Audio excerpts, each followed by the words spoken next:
غیر مقدسہ کی ٹرین۔ حاجی بھائی، خیمے سے نکلنے سے پہلے یقینی بنائیں کہ آپ کو ان اسٹیشنوں کے نمبر معلوم ہیں جہاں سے آپ کو جمرات تک پہنچنے اور واپس آنے کے لیے اترنا ہے۔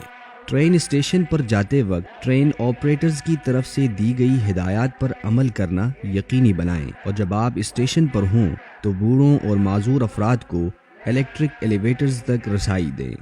ریل گاڑی میں سوار ہوتے وقت رش سے بچیں اور ویٹنگ پلیٹ فارم اور ٹرین کی بوگی کے درمیان فاصلے کو مد نظر رکھیں اور بزرگوں کو نشستوں پر بیٹھنے کا موقع دیں۔ جب آپ کے سوار ہونے سے پہلے کیبن بھر جائے تو اگلی گاڑی کا انتظار کرتے ہوئے فٹ پاتھ پر موجود رہیں۔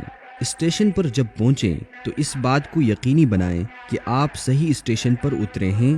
پلیٹ فارم اور ٹرین بوگی کے درمیان فاصلے کو مد نظر رکھیں اور اپنی اور آس پاس کے لوگوں کی حفاظت کی خاطر اترتے وقت دکم پیل سے گریز کریں۔ جمرات کو کنکریاں مارنے کے بعد ٹرین آپریٹرز کی ہدایات پر عمل کریں، مقررہ ٹریک پر رکیں اور مخصوص اسٹیشن نمبر پر باہر نکلیں۔ اپنے سفر کے دوران آپریٹر سے رابطہ کرنے اور ان سے ٹرین کی صحیح منزل اور مقررہ اوقات کے بارے میں پوچھنے سے ہچکچاہٹ محسوس نہ کریں، اور الیکٹرانک کڑا اپنے ہاتھ میں رکھیں کیونکہ یہ حج ٹرینوں کو استعمال کرنے کا واحد ذریعہ ہے۔